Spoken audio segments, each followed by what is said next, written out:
Bismillahirrahmanirrahim. Assalamualaikum warahmatullahi wabarakatuh. Waalaikumsalam warahmatullahi wabarakatuh. Innal hamdalillah nahmaduhu wa nasta'inuhu wa nastaghfiruh wa na'udzu billahi min syururi anfusina wa min sayyiati a'malina. May yahdihillahu fala mudhillalah wa may yudlilhu fala hadiyalah. Asyhadu an la ilaha illallah wahdahu la syarikalah wa asyhadu anna Muhammadan abduhu wa rasuluhu la nabiyya ba'da. Allahumma shalli wa sallim wa barik ala sayyidina Muhammadin wa ala alihi wa ashabihi ajma'in, amma ba'd. Qala Allah ta'ala fil Qur'anil Karim, a'udzu billahi minasy syaithanir rajim. Bismillahirrahmanirrahim. Ar-Rahman 'allamal Qur'an, khalaqal insan 'allamahul bayan. Wa qala Rasulullah sallallahu alaihi wasallam, khairukum man ta'allamal Qur'ana wa 'allama. Shadaqallahul 'azim wa sadaqa rasuluhul habibul karim wa nahnu 'ala dzalika minasy syahidin wasyakirin walhamdulillahi rabbil alamin. Yang saya hormati segenap pengurus DKM Mushola Al-Ikhlas yang mudah-mudahan semuanya dirahmati Allah Subhanahu wa taala.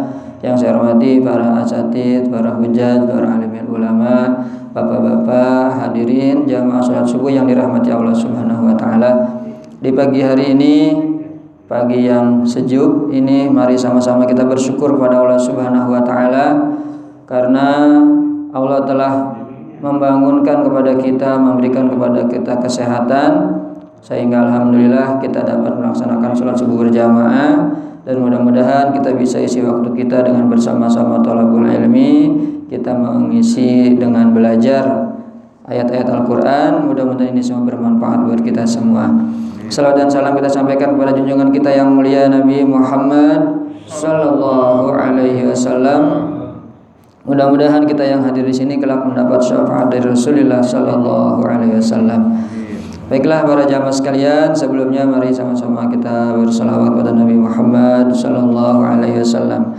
Allahumma shalli wa sallim wa barik alaihi. Allahumma shalli wa sallim wa barik alaihi. Ya Rabbi bil Mustafa balligh maqasidana waghfir lana ma madha ya wasi'al karami. Ya Rabbi bil Mustafa balligh maqasidana waghfir lana ma madha ya wasi'al karami. Muhammadun sayyidul qawlaini wa thaqalain wal fariqaini min urbin wa min ajami. Ya Rabbi bil Mustafa balligh maqasidana waghfir lana ma madha ya wasi'al karami. Huwal habibul ladzi turja syafa'atuhu likulli haulin minal ahwali muqtahimi. Ya Rabbi bil Mustafa balligh maqasidana waghfir lana ma madha Ya wasi'al karami. Hasbunallah wa ni'mal wakil, ni'mal maula wa ni'man nasir. Hasbunallah wa ni'mal wakil, ni'mal maula wa ni'man nasir. Ya Rabbi bil Mustafa balligh maqasidana waghfir lana ma madha ya wasi'al karami. Ya Allah biha, ya Allah biha, ya Allah bihusnil khatimah. Ya Allah biha, ya Allah biha, ya Allah bihusnil khatimah. khatimah. Ya Rabbi bil Mustafa balil maqasidana wa lana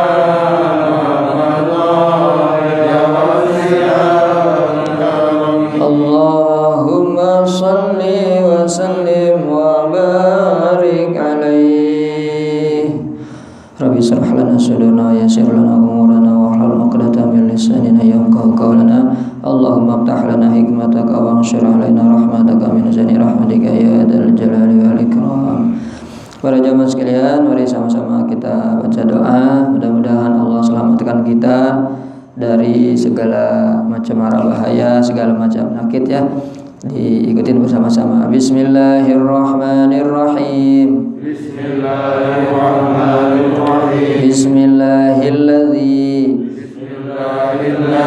la yadurru ma'asmihi syai'un fil ardi wala fis sama wa huwa sami'ul alim.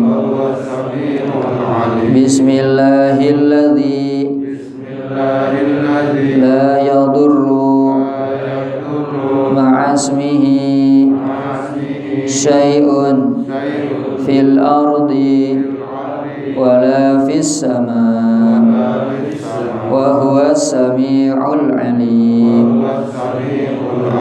Bismillahilladzi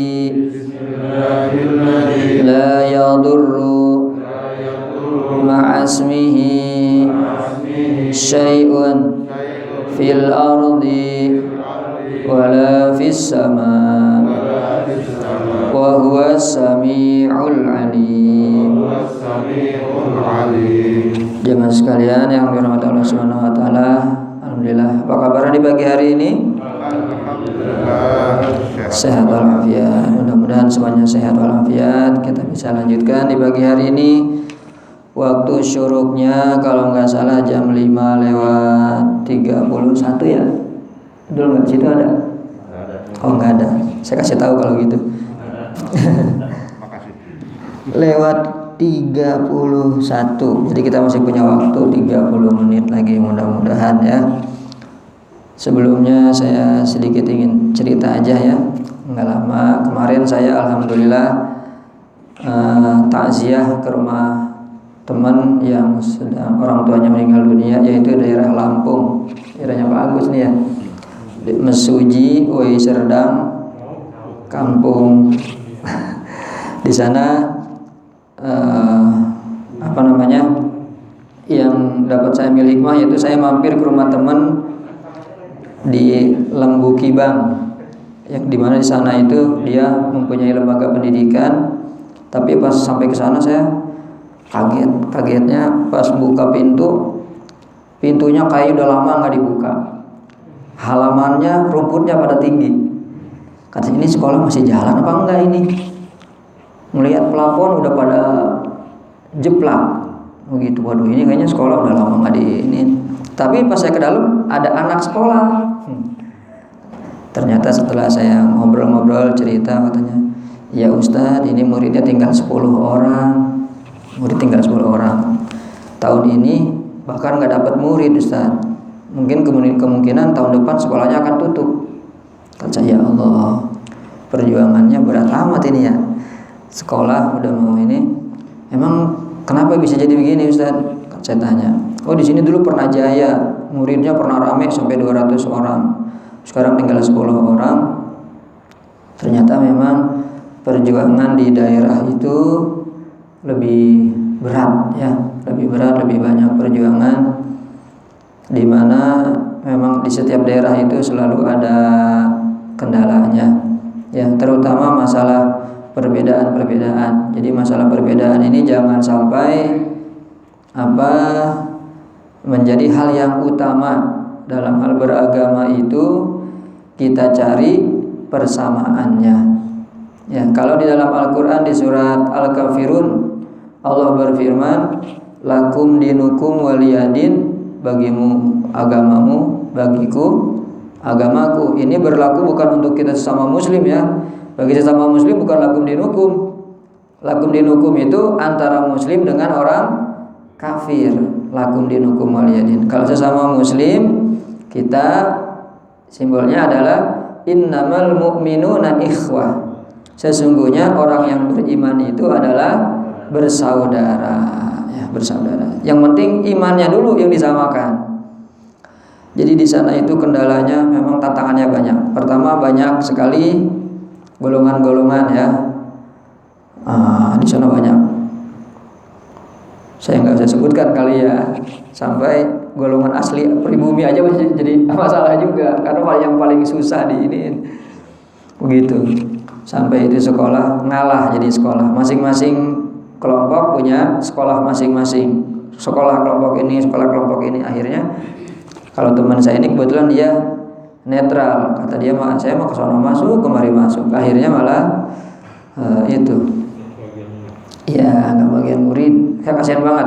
Kata saya, ini kalau dekat ini dari rumah saya pengen bantuin banget. Minimal saya ngebantuin ngebersihin lantainya, motong rumputnya, ya yang lain-lain begitu. Tapi jauh di Lampung. Di Lampung itu kata orang Lampung kalau kita nanya jarak, Pak ini dekat apa jauh? Dekat, Pak. Pas kita telusurin jauh banget, Pak. Iya. Saya dari itu kan saya jalan-jalan ke Islamic Center. Oh, Islamic Center dekat ini, Pak, cuma setengah jam. Iya, saya telusurin, masya Allah, Pak, hampir mau balik gimana? Nggak diterusin, ini ketemunya kebun singkong terus, Pak, singkong panjang banget. Iya. Sampai terakhir saya dibohongin sama Google. Saya tanya, saya ketik Google apa namanya, pintu gerbang terdekat itu, tol gerbang terdekat, telusurin tuh, bener ketemu tol, cuman nggak ada pintu gerbangnya, cuman kelihatan doang pintu tolnya begitu. Ini jalan buntu. Udah kata saya teman saya, udah matiin Google dah, biar kita nanya aja sama orang sini katanya, nanya sama Google begini kita keder. Jadi itu sekedar ini Pak ya, sekedar berbagi aja ya. Kita bersyukur di sini, alhamdulillah hidup di perkotaan ini, ya Allah, nikmat Pak ya. Semuanya ada, yang penting punya duit. Kalau di kampung itu walaupun kita punya duit, kadang-kadang yang kagak ada barangnya. Kalau di sini iseng dikit, teng liwat tukang makanan, ya. Iseng dikit ke depan mau buah-buahan apa aja ada. Di sono baru datang, ya Allah. Tukang bakso ada, tapi nggak ada yang jualan. Apalagi nyari tukang cilok, kagak ada. Tukang somai, ya Bang. Nah, berbagi deh Pak ya. Ya makanya kita kudu bersyukur, di mana aja hidup harus bersyukur. Tapi saya di sana bersyukur Pak. Di sana itu di kampung kita nggak ada laparnya, kenyang terus. Waktunya makan.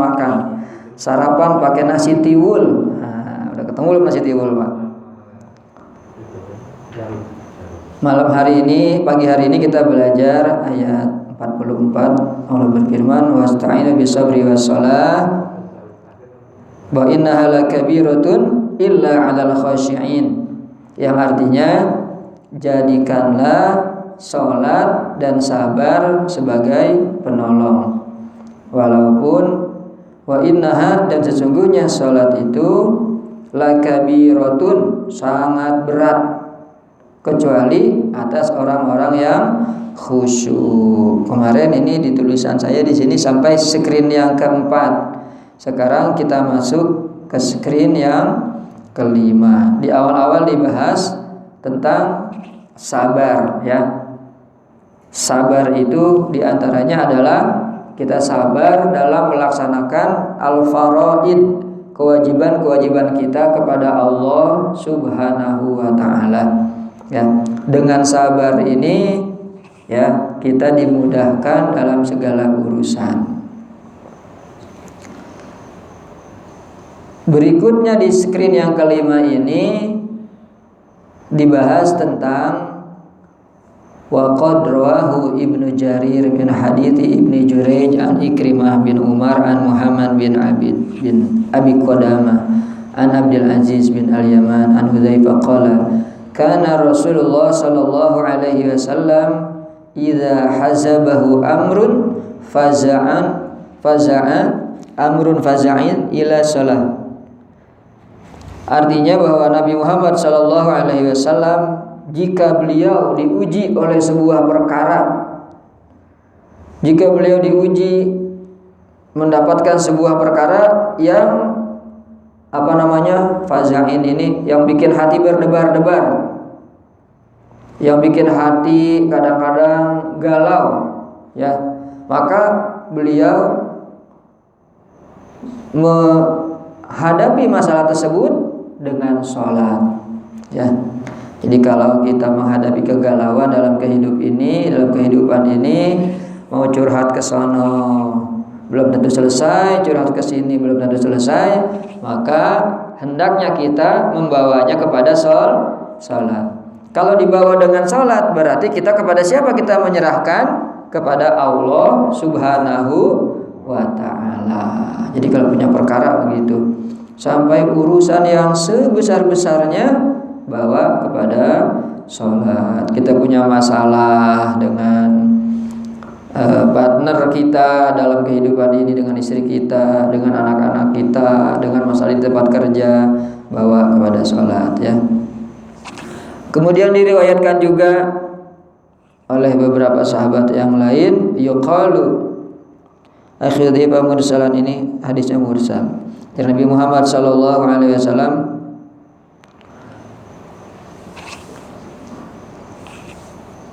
bahwa raja'tu ila Nabi sallallahu alaihi wasallam lailatal ahzab wa huwa mustamilun fi syamlah yusalli wa kana idza hazabahu amrun shalla.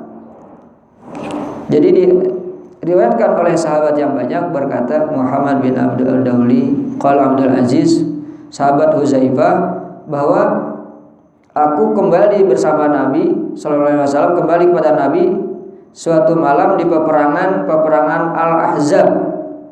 Ya, ada peperangan Ghazwah, peperangan Nabi namanya Al-Ahzab, di mana dalam peperangan itu banyak kelompok-kelompok yang bersekutu melawan umat Islam. Kemudian Nabi Muhammad SAW beliau melihat Nabi sedang dalam keadaan salat. Wa kana idza zabahu amrun salat. Bahwa Nabi, ini sahabat ngelihat Nabi ketika mendapat masalah yang besar, beliau selalu hadapi dengan salat. Artinya apa? Kalau peperangan itu kan masalah yang di depan mata, Pak, ya.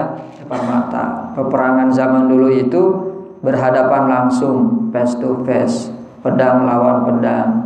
Beda dengan zaman sekarang kan peperangannya jarak jauh, rudal, kadang-kadang jaraknya beberapa kilometer ngirimnya. Kalau sekarang dulu berhadapan langsung. Kadang-kadang jumlahnya juga tidak seimbang. Kadang-kadang jumlah kaum muslimin lebih dikit, jumlah kaum kafir lebih banyak. Kalau hitungan rasio kan sekarang, kalau banyak lawan dikit, yang menang pasti yang banyak. Itu kalau menurut rasio.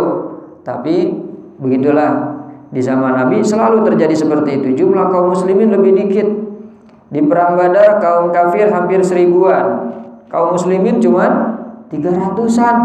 Nah, kalau 1000 lawan 300, kira-kira kan bakal yang menang yang 1000. Tapi Allah memenangkan jumlah yang sedikit. Lagi-lagi kemenangan itu datangnya dari Allah Subhanahu wa ta'ala. Kemudian dalam hadis yang lain juga, tadi perangnya perang Ahzab, ini dalam hadis yang lain, yaqulu laqad ra'aitana lailata badrin wa ma fina illa naim ghairu Rasulillah sallallahu alaihi wasallam yusalli wa yad'u hatta asbaha. Yang artinya, sahabat berkata, sesungguh kami sudah melihat di malam Lailata Badrin, perang Badar. Jadi perang Badar ini yang pertama, kalau nggak salah perang yang pertama, di mana kami semua tidur kecuali Rasulullah sallallahu alaihi wasallam. Yada'u, beliau berdoa hatta asbaha, sampai datang waktu subuh. Jadi ketika sahabat yang lain kecapean, tertidur semua, Rasulullah bangun sendiri. Beliau berdoa sampai datang waktunya sholat subuh.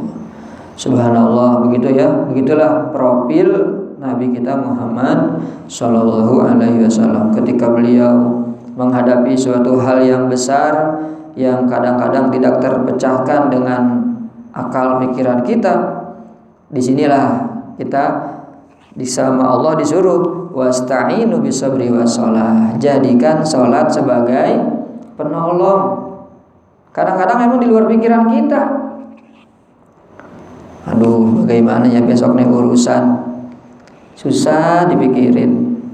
Misalkan ini mah kebutuhan banyak, mana sekarang apa-apa lagi serba dipotong, dibatasi, ya butuh mendadak. Misalkan ini mah saldo di ATM yang satu, ATM udah minta maaf melulu. Asal dibuka, maaf, saldo ada yang mencukupi, saldo ATM minta maaf melulu. Ya, maka jalan keluarnya apa? Ini kita ambil hikmahnya. Al-Quran, Allah mengajarkan kita jadikan sholat sebagai penolong. Bangun malam, sholat, ngadunya sama Allah. Ya Allah, ini besok kebutuhan udah mendadak ya Allah. Butuh semua nih, anak-anak belum bayaran misalnya, mobil jatuh tempo, misalkan rumah juga sama. Sedangkan ini calon anggarannya belum ada, ya Allah berikan jalan keluarnya ya Allah. Gitu minta sama Allah. Nah, bangun di malam. Begitulah kalau Rasulullah bangun, tentaranya pada tidur, kita juga sama bisa digambarin. Anak istri kita pada tidur, nggak pada tahu. Kita sendiri yang bangun tengah malam. Lagi bangun istri kita diam-diam dengar, ya Allah, suamiku bangun malam. Ya Allah, kan istri jadi dengar tuh. Besok-besok dia pagi udah tahu dah. Jadi pengertian, ya udah bang, hari ini saya nggak minta uang belanja. Tuh, gitu gara-gara kita bangun malam tuh.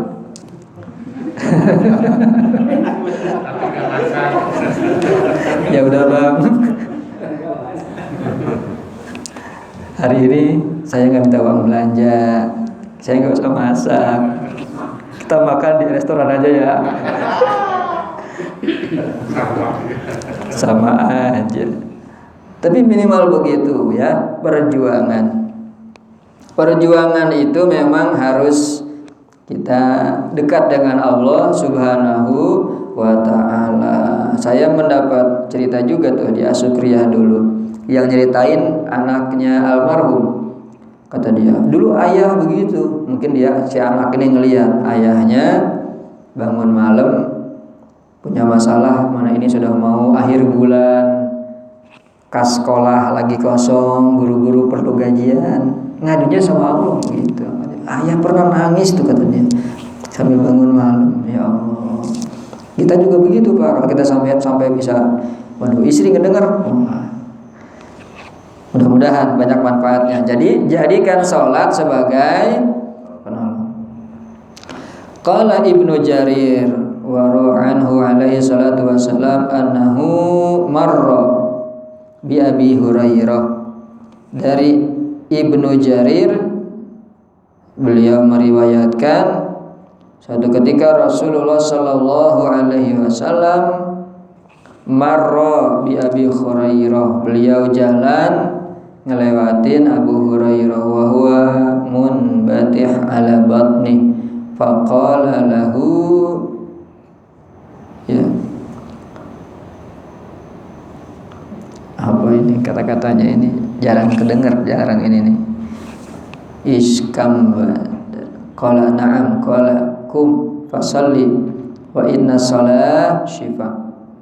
Suatu ketika Abu Hurairah munbatih ala batnih, beliau bersandar atau beliau megangin perut gitu ya. Mungkin perutnya sedang bermasalah ya, bermasalah. Kemudian Nabi ngelewatin Abu Hurairah. Apa kata Nabi? Kum, bangun, fasolli, dan sholatlah. Maka sholat, fa inna sholat syifa, karena sholat itu sesungguhnya adalah syifa. Syifa itu artinya obat ya, penyembuh. Wa ma'nahu, maksudnya adalah ayuji'uka batnuka. Rasulullah bertanya, tadi memang kata-katanya tadi saya agak jarang ngedengarnya yang ini nih. Maknahu, maksudnya adalah ayuji'uka batnuka, apakah kamu merasa sakit ya dengan perutmu? Apakah perutmu bermasalah? Begitu Nabi bertanya. Qala na'am, ya.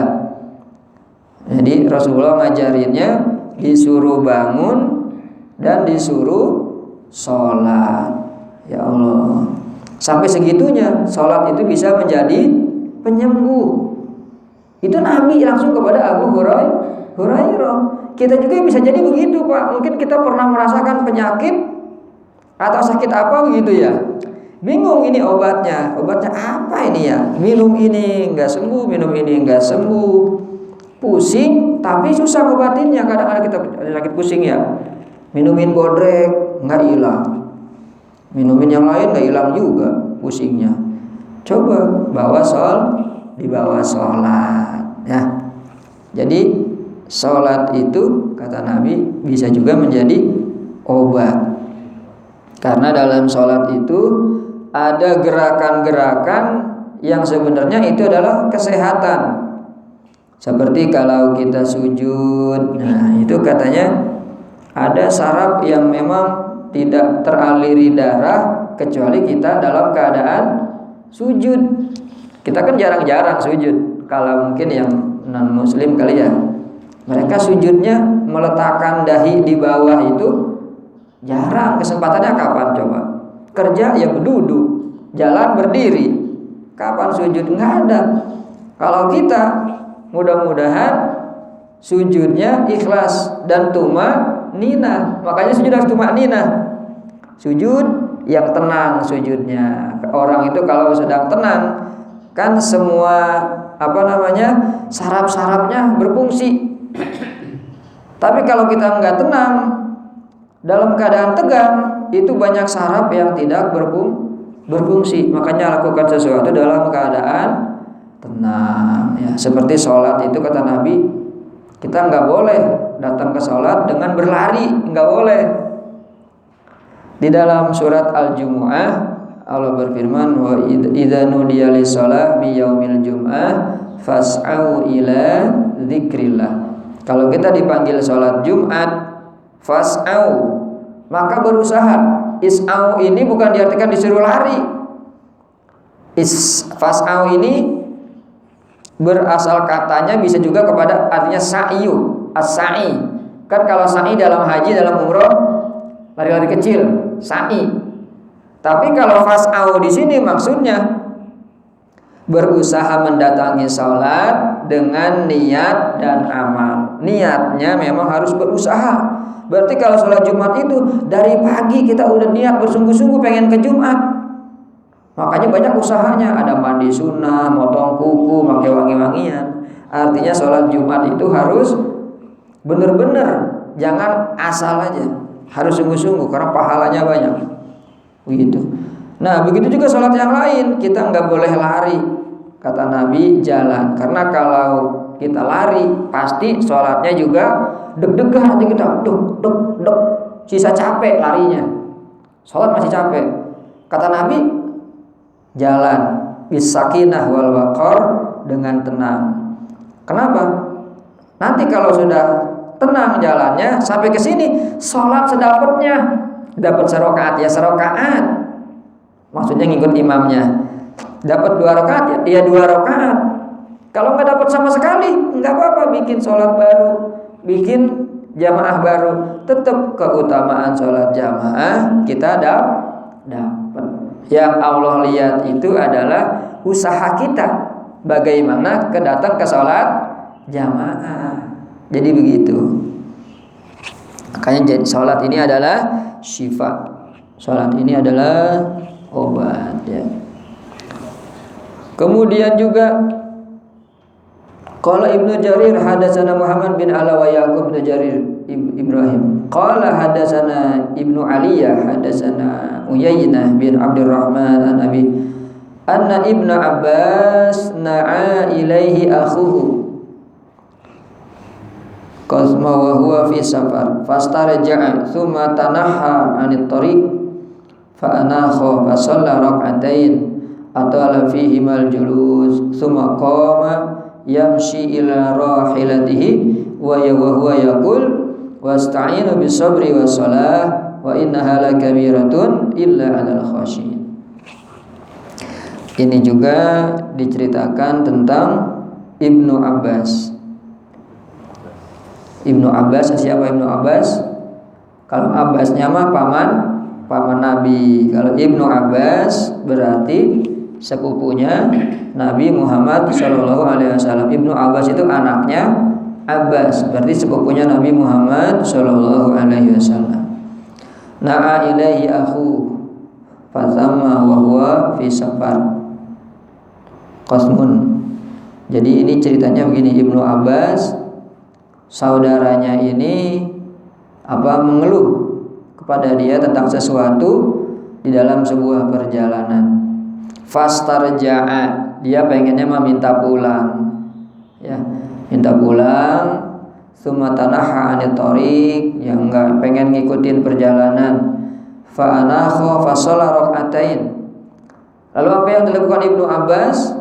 Melihat saudaranya mengeluh penyakit, yang dilakukan Ibnu Abbas adalah fa shalla rak'atain atala fihi mal julus. Beliau salat 2 rakaat. Atala fihi mal julus, beliau memanjangkan 2 duduknya. Maksudnya duduk di dalam sholat. Jadi duduk di dalam sholat itu apa? Ya ketika kita membaca tahiyat, membaca Rabbik firli, ya, warhamni wajburni warfa'ni, itu kan doa semua. Makanya kita kalau sholat, apa pelajaran dari sini? Memanjangkan duduk, artinya sholatnya jangan terburu-buru. Apa yang kita baca itu kita hayatin.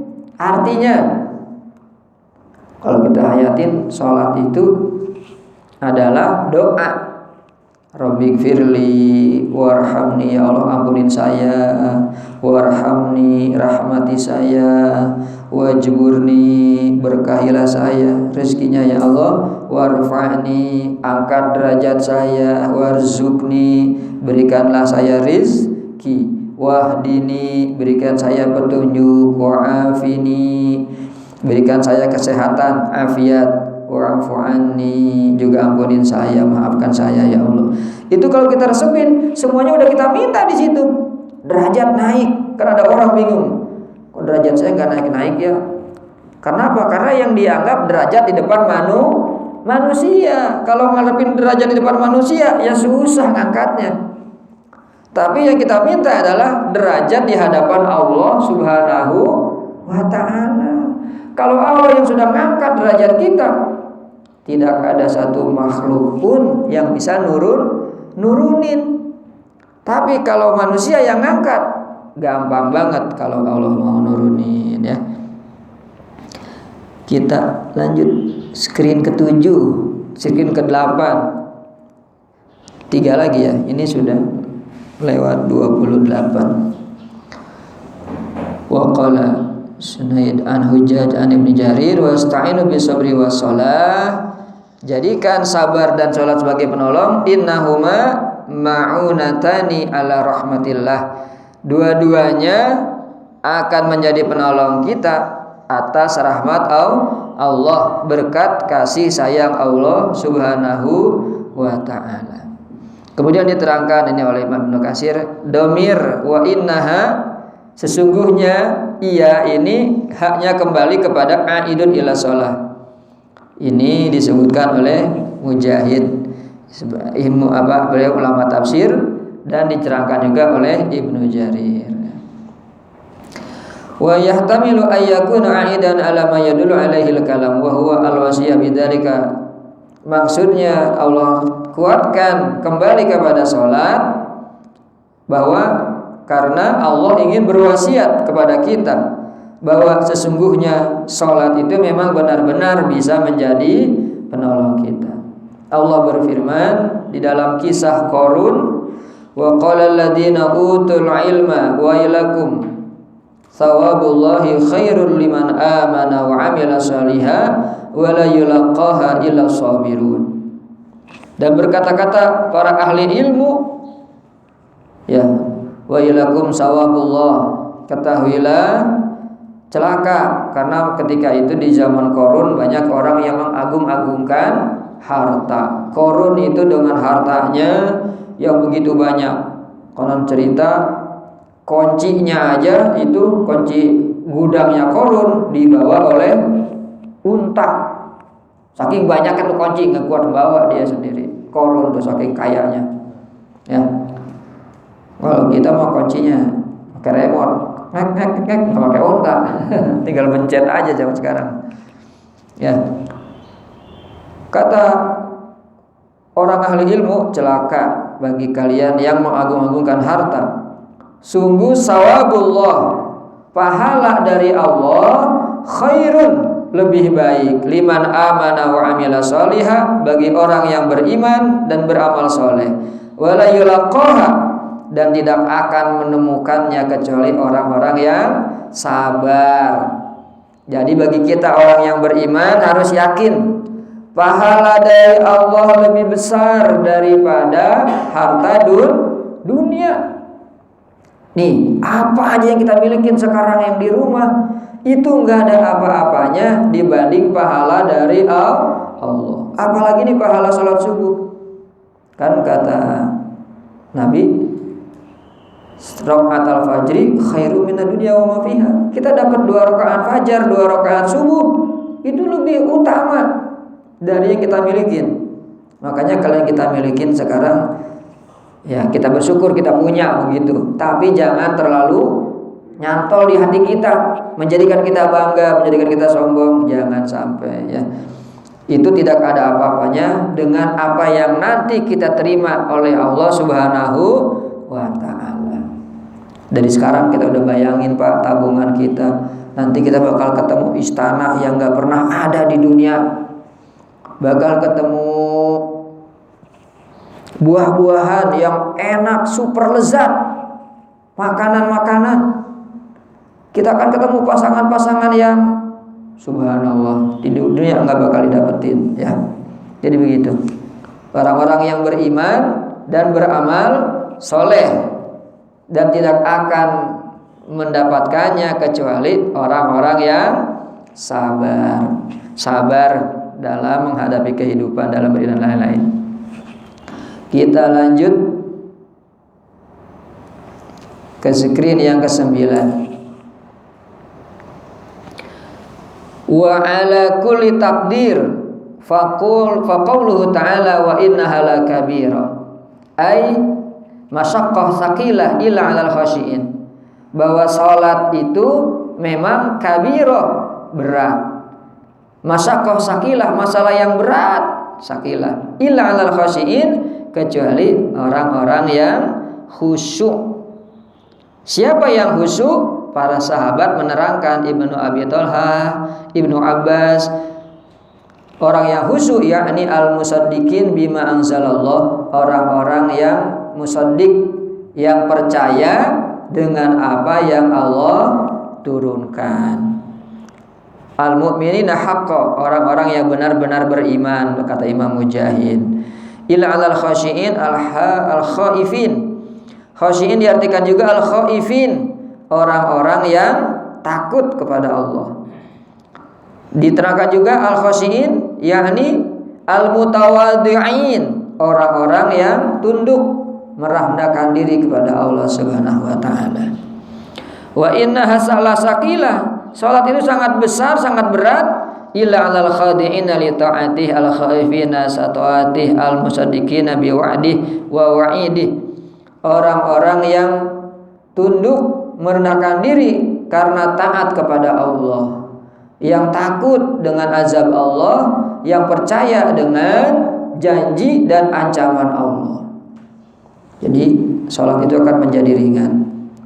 wa huwa yushbihu ma jaa fil hadis laqad sa'alat an azimin wa innahu layasirun ala man yassarahu Allah alaihi, yang artinya bahwa salat itu akan menjadi mudah bagi orang-orang yang Allah mudahkan, ya.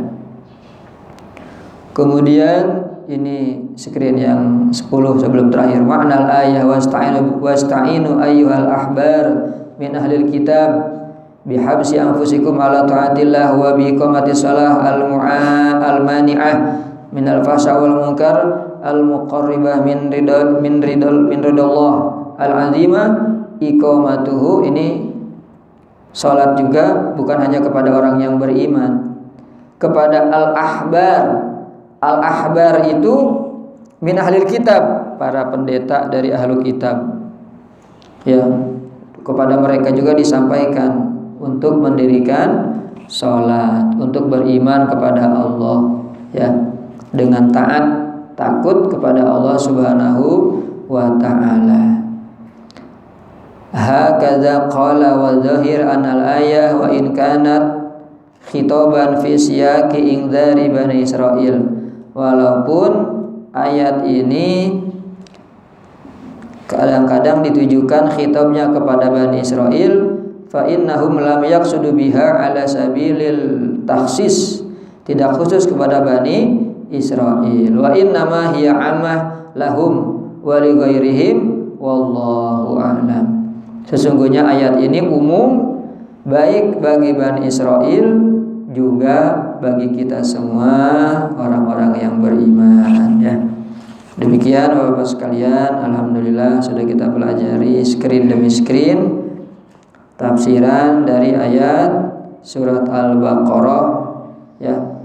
Firman Allah, wasta'inu bisabri wassalah wa innaha lakabiratun illa 'alal khashiyin. Sampai di sini sekian yang dapat saya sampaikan di pagi hari ini, mudah-mudahan ada manfaatnya. Sebelum saya akhiri, adakah pertanyaan? Kayaknya enggak ada, ya. Insya Allah sudah paham semua. Ya Pak Rasid, silakan Pak Rasid. Assalamualaikum warahmatullahi wabarakatuh. Waalaikumsalam warahmatullahi wabarakatuh. Tadi di depan dibilang kalau sholat itu sebagai obat. Nah, saya nanyakan bagaimana niatnya atau cara niatnya untuk kita mendapatkan musibah atau ada kendala apa gitu. Niatnya itu apa untuk sholat? Apakah sholat yang biasa kamu lakukan biasa atau ada sholat khusus gitu? Terima kasih Ustaz. Iya, tadi disebutkan bahwa sholat itu bisa menjadi syifa, menjadi obat, ya.